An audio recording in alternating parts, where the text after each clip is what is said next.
Now, I've got a clean copy of it now, and I warn you, this could scare you. Here's the email. Dear Art Bell, I just recently began listening to your radio show and could not believe it when you talked about the sounds from hell tonight. The story about the digging of the hole and the hearing of the sounds from hell is very real. It did occur in Siberia. My uncle collected videos and audio tapes on the paranormal, supernatural. He let me listen to one of the audio tapes that he had on the sounds from hell in Siberia, and I copied it. He received his copy from a friend who worked at the BBC. Attached is that sound from my uncle's tapes. I was very hesitant to send you this, as the sound bothers me to listen to. I'd suggest that if you do play it on the program, warn listeners in advance so they may have the option of turning the radio off for 30 seconds while it plays. To those who discounted the Siberia sounds from hell story, it is true, and I, for one, wish it wasn't. Rick, listening from Chicago. I warn you, what you are about to hear is very disturbing indeed.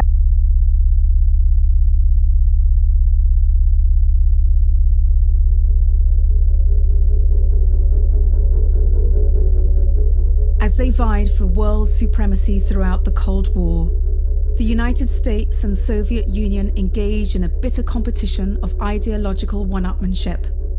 First into space, first to the moon, who had the biggest bombs, the fastest planes, the best basketball team. But a lesser known and perhaps more peculiar contest between the two superpowers was to see which country could dig the deepest hole.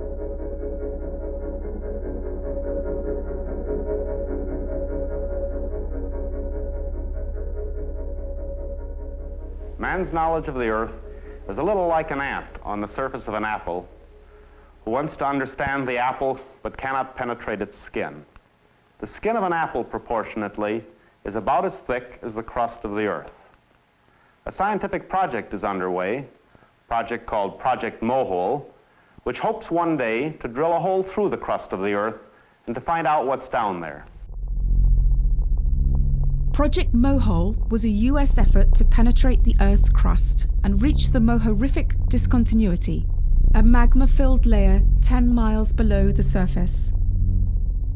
A joint project of the American Miscellaneous Society and the National Science Foundation, Project Mohole began in 1961 on a drilling platform off the coast of Southern California. Coincidentally, just 2 months later, the Soviets formed the Interdepartmental Scientific Council for the Study of the Earth's Interior and Super-Deep Drilling, and began digging a hole of their own on the remote tip of the Kola Peninsula. The Earth Sciences race had officially begun. Our knowledge of the structure of planet Earth is growing from year to year. We know that it consists of a core, a mantle, and a crust. But many fundamental questions remain unanswered.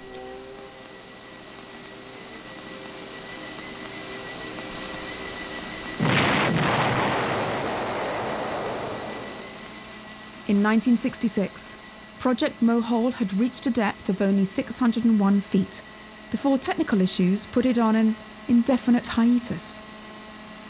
But its Soviet counterpart, the Kola Super Deep Borehole, was just getting started and would soon be reaching depths previously untouched by humankind. By all counts, the Soviets were winning the Earth Sciences race.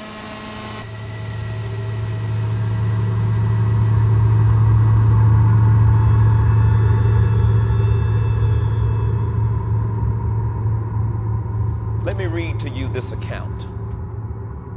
Dr. Victor Azakov. Dr. Azakov. Dr. Azakov garu was on a mission with other scientists to drill a 9-mile deep hole in remote Siberia, where scientists, Russian scientists, were drilling into the core of the earth down some 14 kilometers.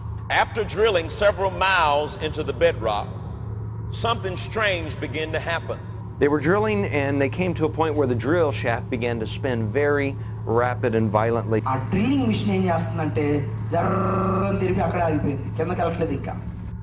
Azakov states at about 2,000 feet down, a cavern had been reached. They hit some kind of cavern or pocket. Temperature sensors showed a dramatic increase in heat to 2,000 degrees Fahrenheit. Was some 2,000 degrees Fahrenheit. To 2,000 degrees Fahrenheit. It is almost as if there was a fiery inferno raging into the Earth's core. Very hot. Ang ginawa po nila, nagbaba po sila ng microphone. So they took a microphone designed to listen to the tectonic plates shifting and moving, and they dropped that microphone down some 14 kilometers into this cavern.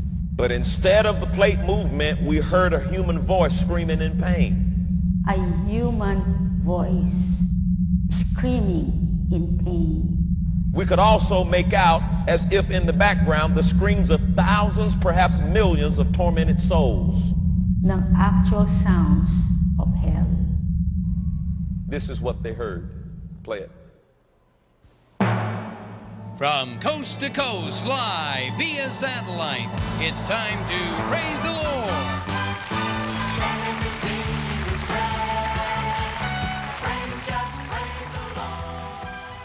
News from the Kola Superdeep borehole took a curious turn in the early 1990s.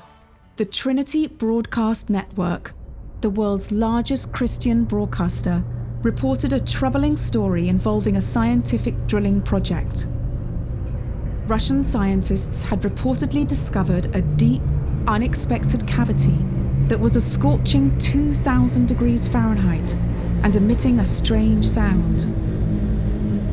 The perplexed researchers lowered heat-resistant microphones into the hole, and to their astonishment heard what sounded like thousands, if not millions, of people screaming in agony.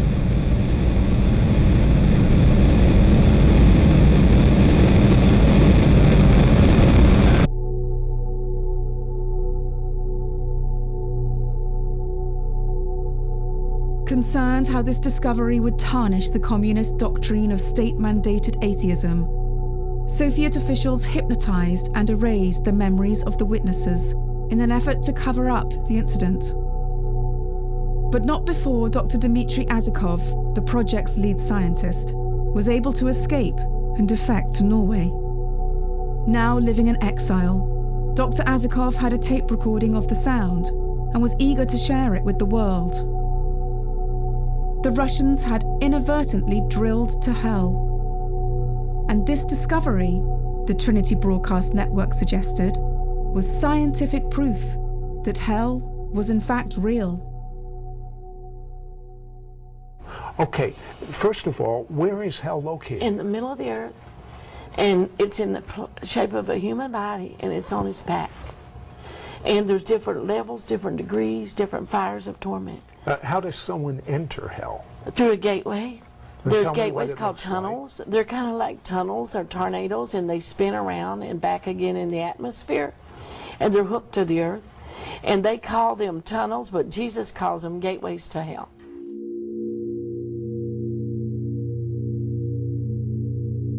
The story of Dr. Azakov spread rampantly, and copies of the recorded Sounds of Hell were played and distributed in churches around the world. The story also found fertile soil on the then burgeoning internet. It became legendary in early chat rooms and email chain letters, and to this day still garners considerable online attention.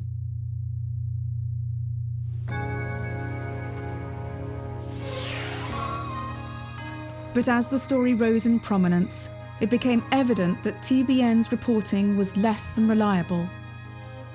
Skeptical fact-checkers found that Dr. Azakov did not seem to exist, and inquisitive cinephiles concluded that the Sounds of Hell audio recording was in fact a sound effect taken from the 1972 Italian horror film Baron Blood. As it became clear their story was entirely fabricated, TBN neither retracted nor corrected their reporting. They simply stopped mentioning it and pretended the whole thing never happened. Beware of barren blood.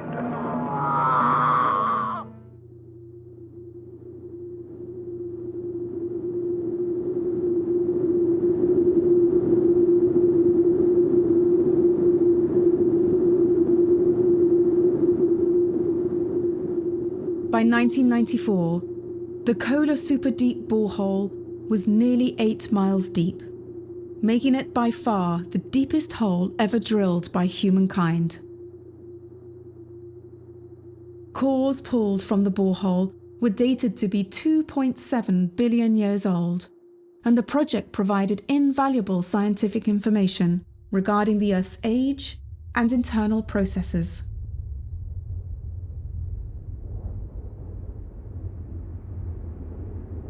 But the collapse of the Soviet Union brought the project to an end, and today the Kola Super Deep borehole is a ruin, abandoned and rusting away in the vast Arctic tundra. A bolted metal cap is all that separates the surface from the deepest hole on Earth.